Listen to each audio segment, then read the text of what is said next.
Welcome to the Rising Lioness podcast on All About Animals Radio, a place dedicated to animals and all those who act to protect and advocate for them. Hi, I'm your host, Erica Salvemini, and I'm thrilled and honored to be here representing All About Animals Radio using my voice for the animals. Thank you for joining us for what intends to be a thought-provoking and soul-inspiring series where we discuss topics aimed at understanding the importance of the relationship between empathy, animal rights, and our peaceful coexistence with the animal kingdom. And now on to our show. Hi, today we welcome Anthony Lovell, who is an endangered wildlife poet. In early 2021, he was persuaded to follow his passion and return to his 10-year-old self, which is his lifelong love of animals and nature. Finding these loved ones under existential threat on a global scale, Anthony became a voice for the endangered, using emotive poetry to draw attention to the animal's plight, and he found his audience. Welcome, Anthony. It's such an honor and a pleasure to have you here. I'm so glad we can chat together today, all the way from the other side of Mother Earth. You are in Australia, aren't you? Yes, Sydney, Australia, which is not where I live. I'm just staying here next to Olympic Park, where there's a Royal Easter Show, and I'll be reading poems over the next few days at the Wildlife Pavilion. Oh, very nice. So you're there for a few more days still? Yes, arrived last night. Very nice.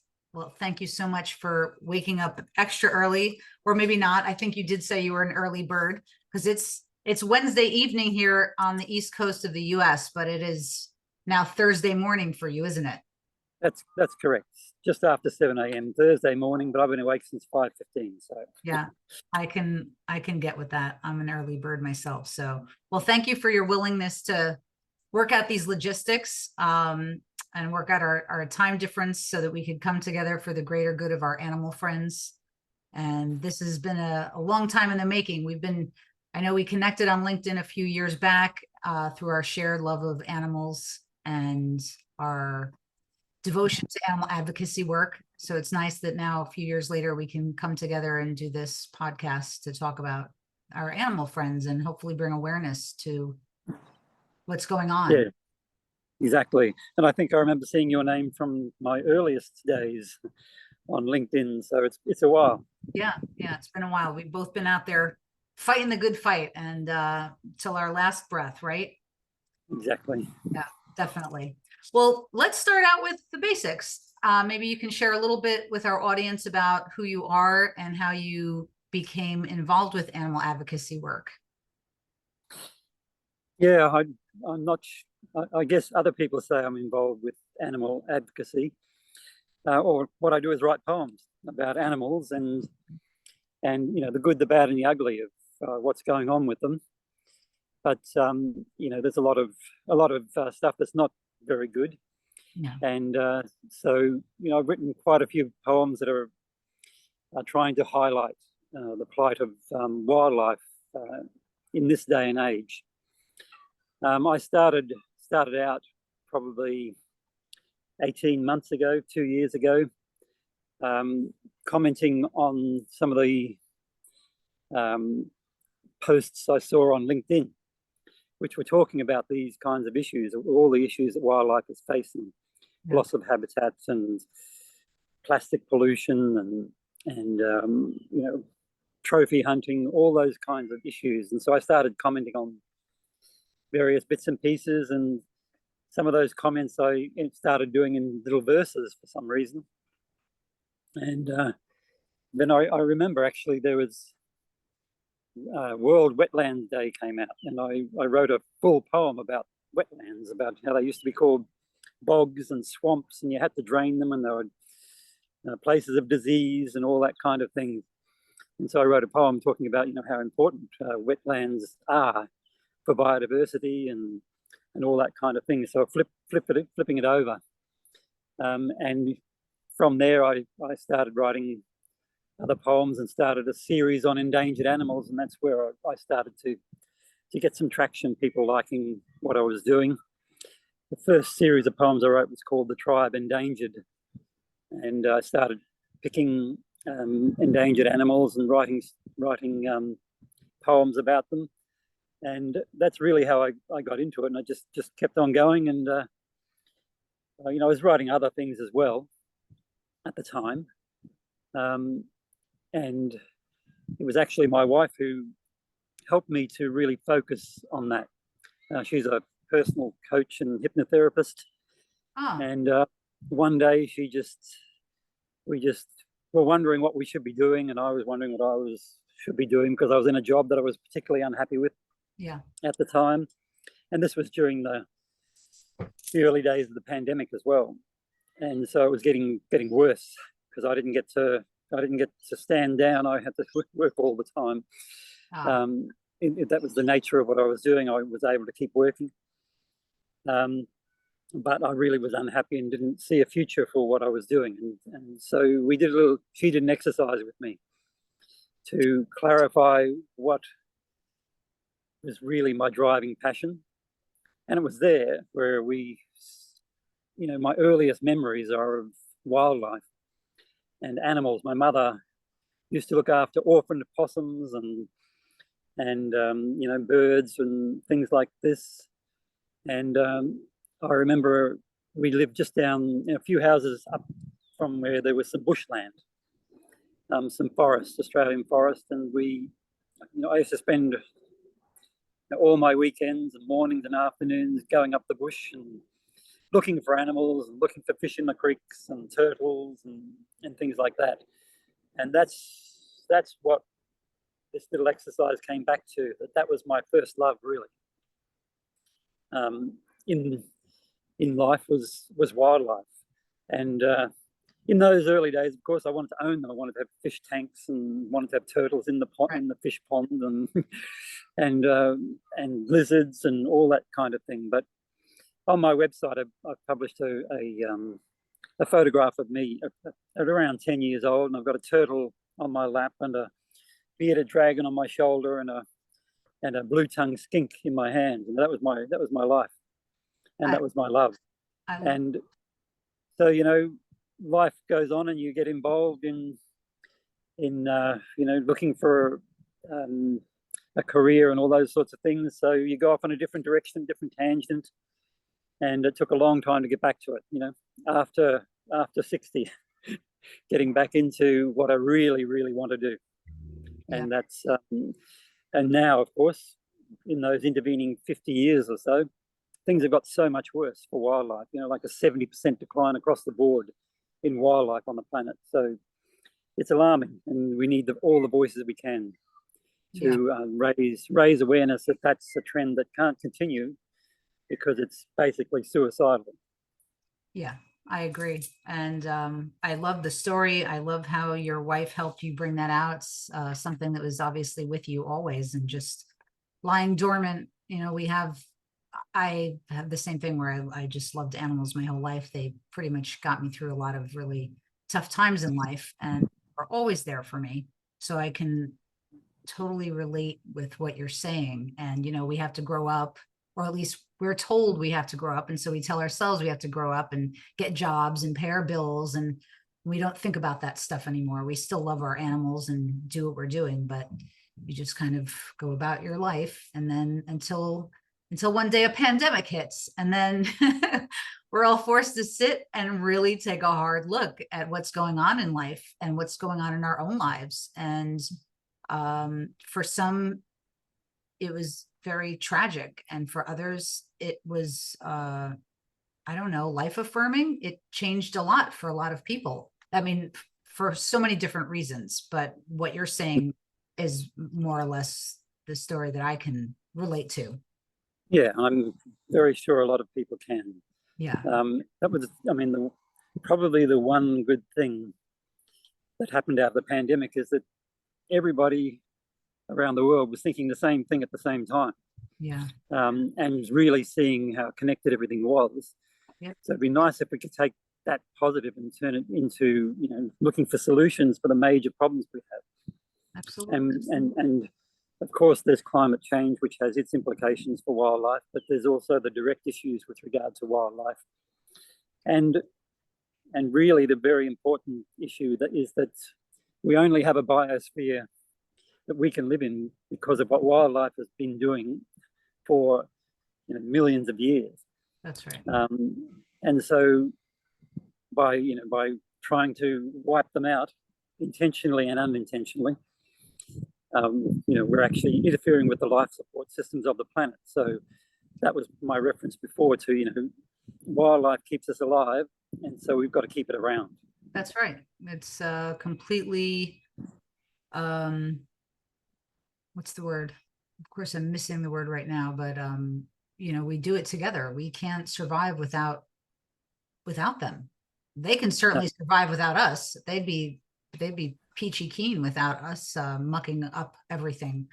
But we really should many of us do take a long, hard look. It's unfortunate that the money and the power interests are what call the shots around the globe, that machine. And so they're not willing to just drop what they're doing and say, oh yeah, let me take a look at what they're saying. And maybe we really do need to take, better care of wildlife because they're taking care of us. They just want fast, immediate gratification, and that's it. And they don't think about what's coming in the future for our grandchildren. Yeah, business as usual is not an option, but it's certainly enduring. I actually wrote a poem during my time, just BAU kills, business as usual kills, and it was about all the animals coming to the doors of corporations and saying, excuse me, you need to change what you're doing. Yeah, basically. Yeah, so that one was only published on LinkedIn. I haven't published it on my website, but I'll have might have to revisit it. That sounds like a good one. I like that. I have great visuals in my mind with that. Yeah, that's well, I was going to ask you what inspired you to become a poet, but it sounds like you've kind of already answered that. But so you never wrote poetry in your life growing up? That wasn't your thing, like on the side, a hobby? Or I remember once when I was studying, I studied journalism. My first degree was in journalism, and one of the subjects we had there was creative writing. Oh. And I remember I did a poem at that stage when I was this was about 1988, 87, 88. And the lecturer said, he said, I remember still very clearly, he said, oh, there is talent here, but when you set people up with a rhyme and then you change it, it annoys people or it makes them crazy or something like that. and I think I'm still doing that, so I don't know. But the only poetry I ever wrote apart from that bit was really just when I first met my wife. So that's nice. That's lovely. And so she said she's still got a little satchel full of those kinds of things, but I wish I could show you this, but I got a bird at the end of the table just looking to see what's happening. That's funny. And yeah, so I hadn't written anything poetic. Well, certainly not in other subjects other than love. Well, it's very apropos then that she would be the one to help bring that out of you. Yes. And in fact, I have 2 guest poems on my website. One of them is from her. She also, used to write poetry, and she can write poetry, and she did. So after I started doing this, she wrote a little poem about me. Just forget the title for the moment, but it might come back to me. That's lovely. I'll have to go back to your site and check it out. In fact, that's a good segue. I was going to ask you, how did you come and arrive at the name of your site, which is the 1millionpoetry.com? Yeah, that's kind of important. Otherwise, it makes no sense. And unfortunately, it's like when I left Rockhampton yesterday, up near where I come from, it was 30 odd degrees. I'm in the park here this morning, and I've got a t-shirt, a shirt, and a jumper. And I can't show you, but underneath here, I've got the one t-shirt in the universe that's got the 1 million poetry logo on the front of it. Very nice. A t-shirt, but maybe it'll warm up later today.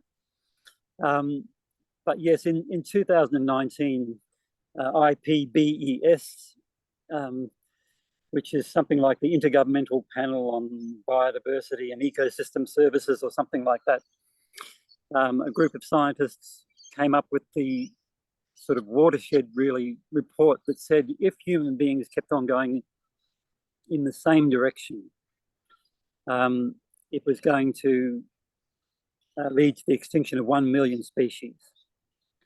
And that really stuck with me. You know, I started then writing about, you know, how big 1 million was, because I had the idea that people don't really understand how big 1 million is. We can say, oh yeah, 1 million species, $1 million. It sounds okay. I wouldn't, if someone said you could have $1 million, I'd say great, sounds like a lot. But people didn't really comprehend it. So I wrote a whole series of poems about how big 1 million is. And one of those things is if you had one endangered species every meter, then, you know, in 1 kilometer, you've got 1,000 endangered species.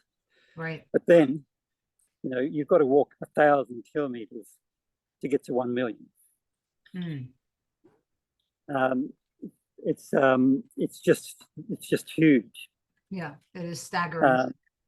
Yes, yeah. Actually, it's just started raining here, which is interesting. I see that. There's blue sky, but not. It's just very light rain. I can see a shed over there. I'm going to have to keep going, but I'm going to have to go and grab some shelter. All right, you go ahead and start walking. We can still go on. So that really sort of was something I had to address, that 1 million, and that's where the whole concept came from. And then in the course of writing my poems, someone called Ingrid Lung from the Earth Agency in London, she started making some comments about my poems and liking them, which led to eventually her asking me to write some poems for the launch of her website, the Earth Agency website. So that was my first commission, actually. That's lovely. And yes, and so it was a kind of a breakthrough. So I wrote the poems and she liked them, she published them. And from there, we've sort of kept in contact. And so after the poems were published, I asked her to actually do a branding exercise for me. And sorry, I'm just trying to get you back on the screen. That's all right. We can keep talking. Sure. And see where I am, see where my photo is. So yeah. And so from there, we entered into this branding exercise. And so I thought that maybe at the beginning, she would sort of, you know, try and brand me as the poet. But what she came up with was the 1 million. That was really the main message, that we really don't know what even losing a few species means, let alone 1 million. So it's something we really have to turn around. Yeah. And that's where the whole branding came from. And then in 1988, in Australia, there was a television ad for the RSPCA, the Royal Society for the Prevention of Cruelty to Animals. They had a campaign called All Creatures Great and Small. And to that music, of that famous song, they had all these animals walking across from right to left on the screen with bandages on. And so they had dogs, of course, they had dogs and cats, and they had donkeys and elephants, and at the end of it, a little wombat that kept on coming onto the screen and then running back, and coming onto the screen and running back. It's on my website, I think, the thing, but that was something I had in my mind. And so from there, we came up with the logo, the group of endangered species walking right to left, and a little wombat at the end facing the other direction, walking away from extinction when the others are walking towards it. So that's where the whole concept of the 1 million poetry came from. I like it. It's very powerful, and I had no doubt it would be something meaningful like that. Well, I'm wondering, what do you think is the most effective way to help change people's attitudes towards animal welfare? You really have to engage people on an emotional level, and I think that's what I try to do with my poetry. And so even if it's sort of not always positive, at least you're engaging with the emotions of the person, because that's a motivator. I call it emotives or emotivation. It's really about getting people to see what the issues are and feel something about it, because that usually tends to make you want to do something about it. You Right. feel good about it, you feel bad about it. And so one of my early poems was preemptive lacrimation, which basically means crying first. And so I wrote that song about do it now, cry now while we've still got the species, because then you might want to do something about keeping them here, Right. instead of crying later when it's all over and they're gone, and just those tears then would be just redundant.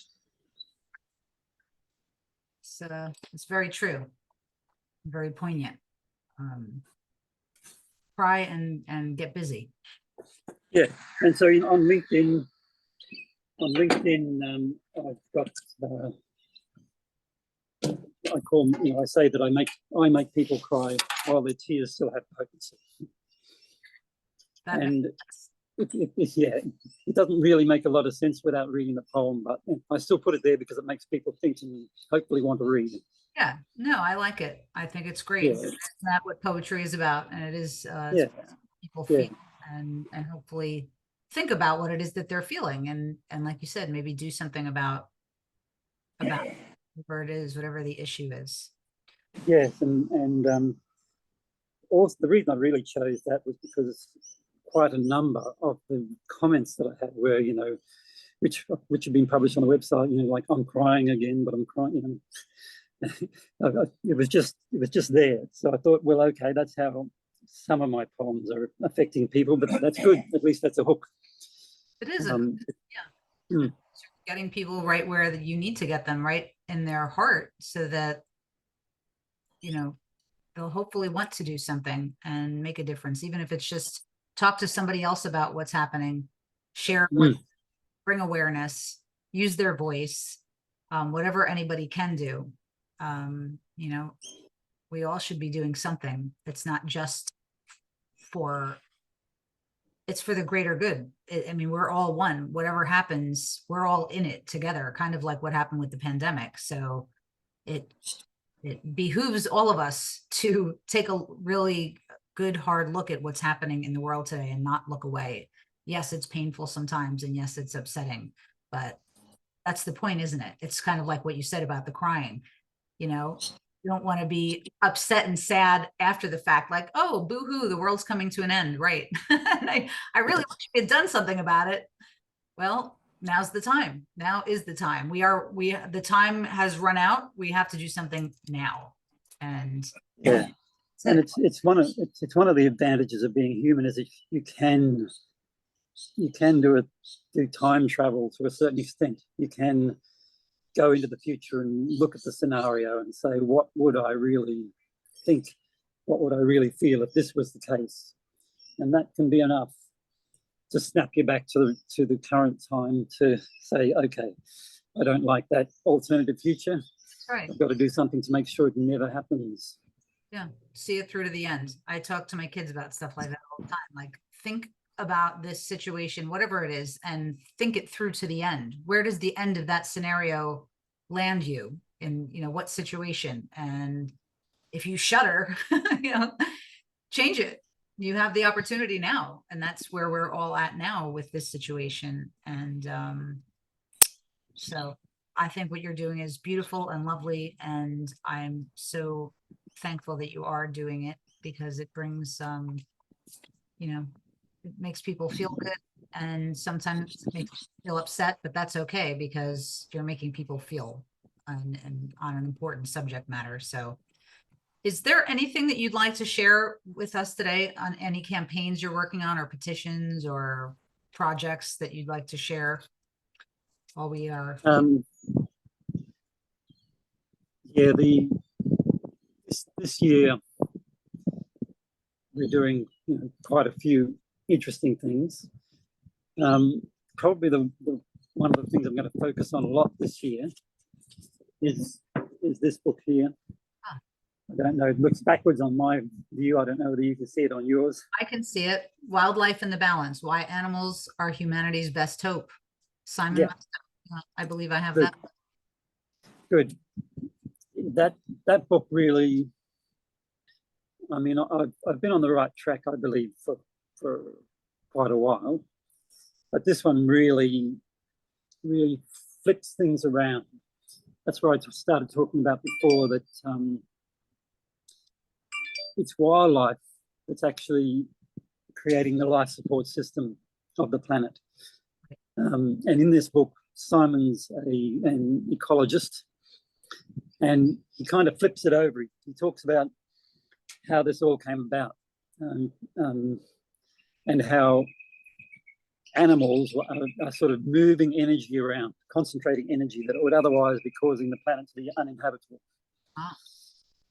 So it really goes right back to that, how life changed, what's happening on Earth, how life made the whole biosphere, which makes it possible for us to have the life that we have now. Even to the extent where we think we grow stuff in the soil and we can just keep putting chemicals in, but there were no chemicals until humans came along. Nature was doing it quite nicely, creating fertile soil, and was doing that by the soil food web, all the life that's in the soil, all the animals providing the nutrients into the soil. And over billions of years, it built up the topsoil that we use to farm to grow food for us. And then at the same time, by clearing all the forests, to grow food and various other things, we're actually getting rid of all that life that created the things in the first place. So it really is interfering with the life support system of the planet. And that's why he subtitles the book, Why Animals Are Humanity's Best Hope. We need to have hope. There's certainly, that's the case. But if you can actually make that hope tangible, there's a solution sitting right there. Yes, we have to do what we can to get back within the carbon cycle with our own civilization and habits. But that's only one thing we have to do. The other easier thing to do is just to stop destroying wildlife, and then get back into rewilding and getting the wildlife of the earth back to work, to doing what it has always done and is doing and is eminently capable of doing. And so that's why I think rewilding is really important. Just planting trees is not enough. You really have to look into the restoring ecosystems and restoring habitats to what they were before. And so that's where you can see all the big mistakes by people hunting for just for sport trophies, or just for competitions, or whatever. Land clearing, all those issues, they all sort of are adding to the reduction of wildlife. And as I said before, in the last 50 years, a 70% reduction across all wildlife, to the point now where only 10% of the biomass on Earth is wild animals. And if that's not alarming for people, when they're the ones that are creating the life support system, then you need to get educated. And that's one way of getting educated. That particular book, so I really would push that one very hard. It really makes it very interesting because it really starts at the very basics about that embodied energy. How animals concentrate energy and move it around, and have really captured energy that wouldn't be very good for the planet. So we really can't afford to mess around with it. No, we have much to thank them for. And how are we thanking them? By pushing them to the brink of extinction. It's not working. It's just not working. I think I'll put that link underneath your profile as well, if you like. Yes. Mm-hmm. People can remember to. Yes, I wrote a poem. The second I put this book down, I wrote a poem, and when I finished it, and it's called Bravado, and that's on my website as well. And it really just says this is really an important book. I also saw yesterday a story on LinkedIn where a group of scientists were saying the same thing. It's starting to become one of the great things about social media and other media is that, yes, it can spread bad ideas really fast, but it can spread great ideas really fast too. And once people start to understand the importance of wildlife, then hopefully they'll say, okay, well, let's do, what can we do? And that's when people, all the rewilding, all the ecology, all those sorts of things that help to reestablish habitats will really come into their own. Yeah. If you listen hard enough, it is starting to take hold. You can hear it. Hopefully it will happen fast enough, and the governments and the policymakers will follow suit and not drag their heels because they're beholden to big money interests. And so we all have to keep talking and yelling and screaming and, talking to our legislatures and making sure that they're doing what they're supposed to be doing. And so with that, I want to say thank you for sharing all of this information with us today. For our listeners out there, please know that Anthony's website is, once again, www.the1millionpoetry.com. And all of his social network and website links will be included in the notes on the podcast show's profile page so that you can get more information there. Please visit these links and support Anthony's beautiful work. And in doing so, you'll be supporting wildlife. And in doing that, you'll be supporting yourselves because we need wildlife. And please also remember to follow All About Animals Radio on Instagram, Twitter, Facebook, and LinkedIn. You may also subscribe to our podcast from Amazon, TuneIn, Spotify, Google, Apple, and YouTube. And Anthony, I want to thank you again for being here with us today. Your beautiful heart-led and soul-inspired work is so important for bringing awareness to the plight of the animals. And it's also enjoyed and appreciated by me and so many others. So please keep on doing it. And I will look forward to checking out your new poems that I haven't read to date. And it's been a pleasure chatting with you here today. I hope that we get to do this again sometime. Okay, hopefully in warmer circumstances. Yeah. Well, we're getting warmer here. I'm last time we spoke, I think I was in a sweater and you were like in shorts and a t-shirt, and now you're starting to put on the warmer clothes. And as you can see, I've got my tank top on today. It's 80 something degrees here in the US and the East Coast. So things do change. Yeah, we're on the other side of the planet. So yep, I hope it's a wonderful world. It's a wonderful world, and technology can be very good for bringing people together. Absolutely. When you've got the right message. Bridges all the gaps for sure.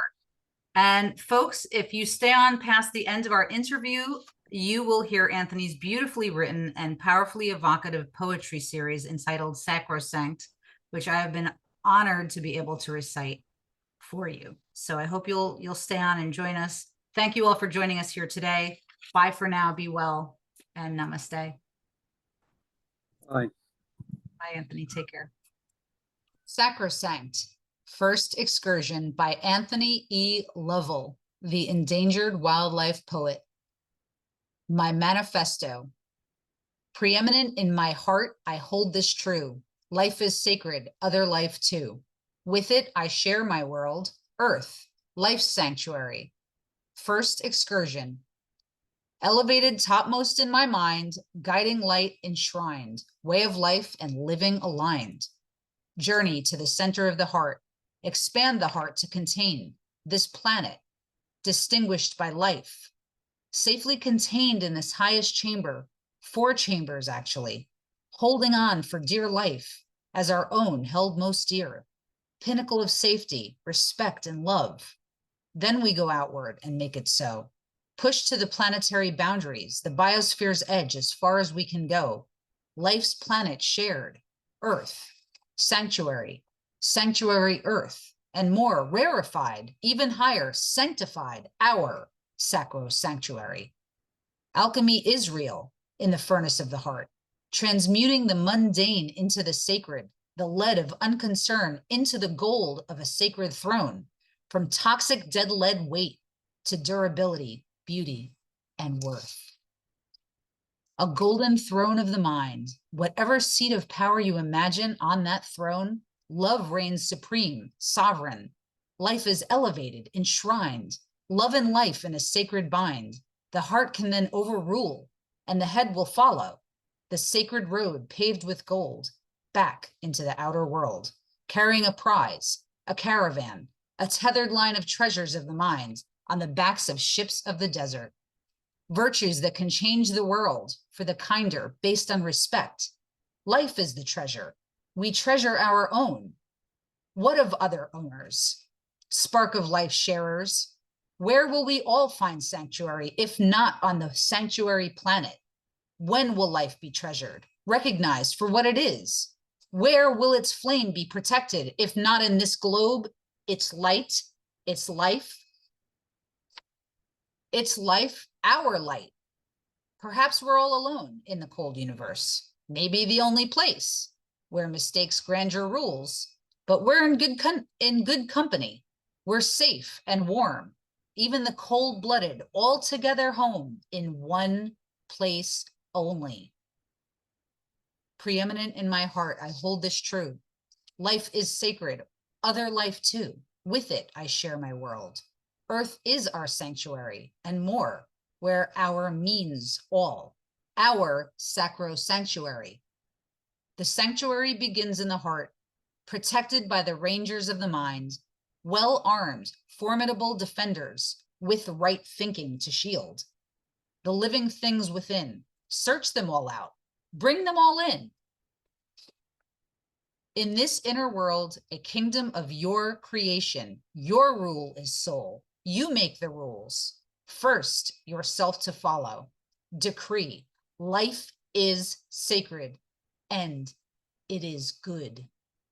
It sounds like a mystical experience.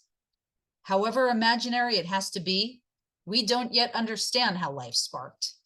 In a primordial soup pond or deep ocean volcanic vent, yet it is the same spark in any single-celled creature, as in every cell of our beings.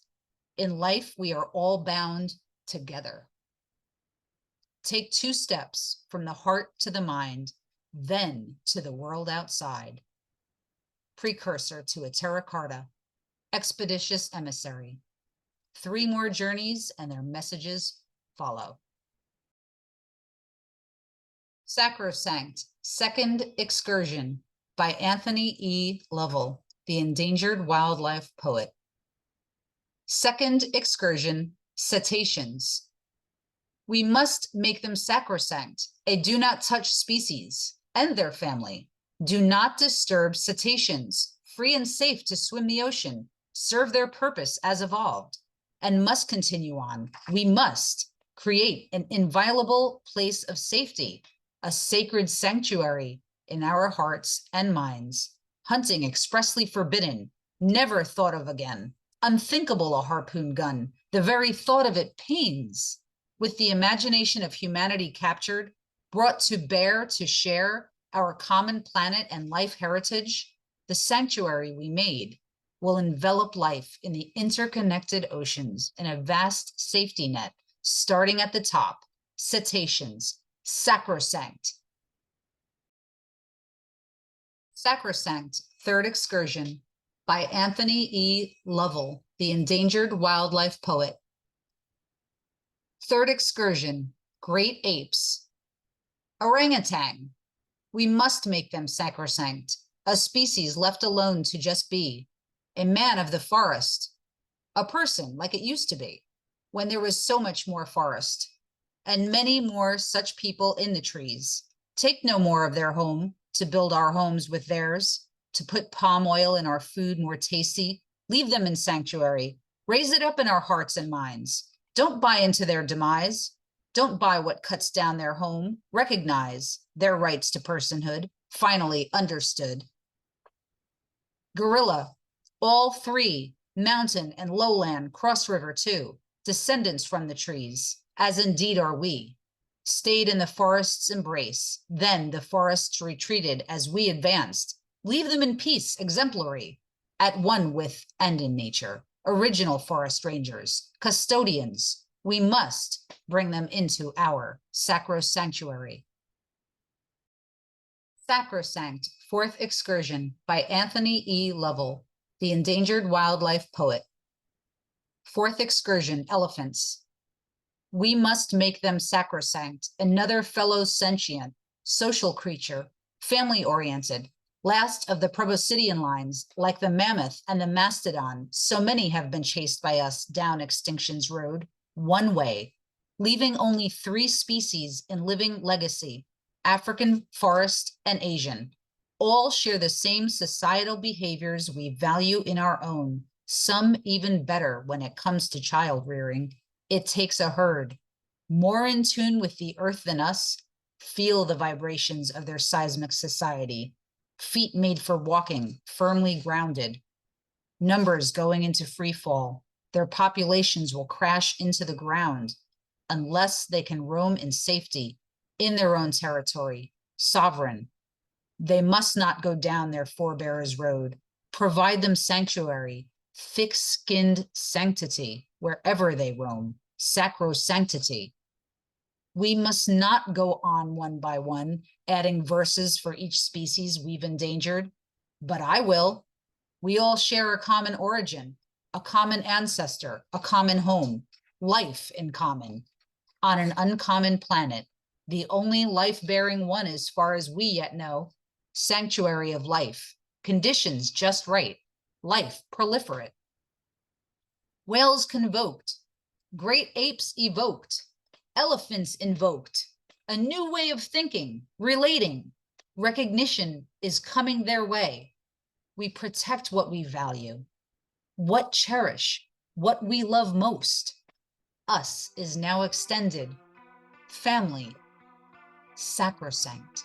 This has been Erica Salvemini for the Rising Lioness podcast on All About Animals Radio. A special thank you to Chris Corley for generously lending us his song, Zero Gravity, for the Rising Lioness podcast theme. Please take a moment to write a review for our show as it helps others to find us. Please also support our guests and their work, All About Animals Radio, and our social networks. Doing this further supports the animals and their advocates too, thereby making you an Animal Kingdom warrior also. You can find our links on the Rising Lioness podcast page. Until next time, in the words of Sharon Nunez, Animal Equality President, remember this: the small actions of one passionate individual can create a butterfly effect, leading to a movement that has the power to change the world. Please use your voice for the animals today.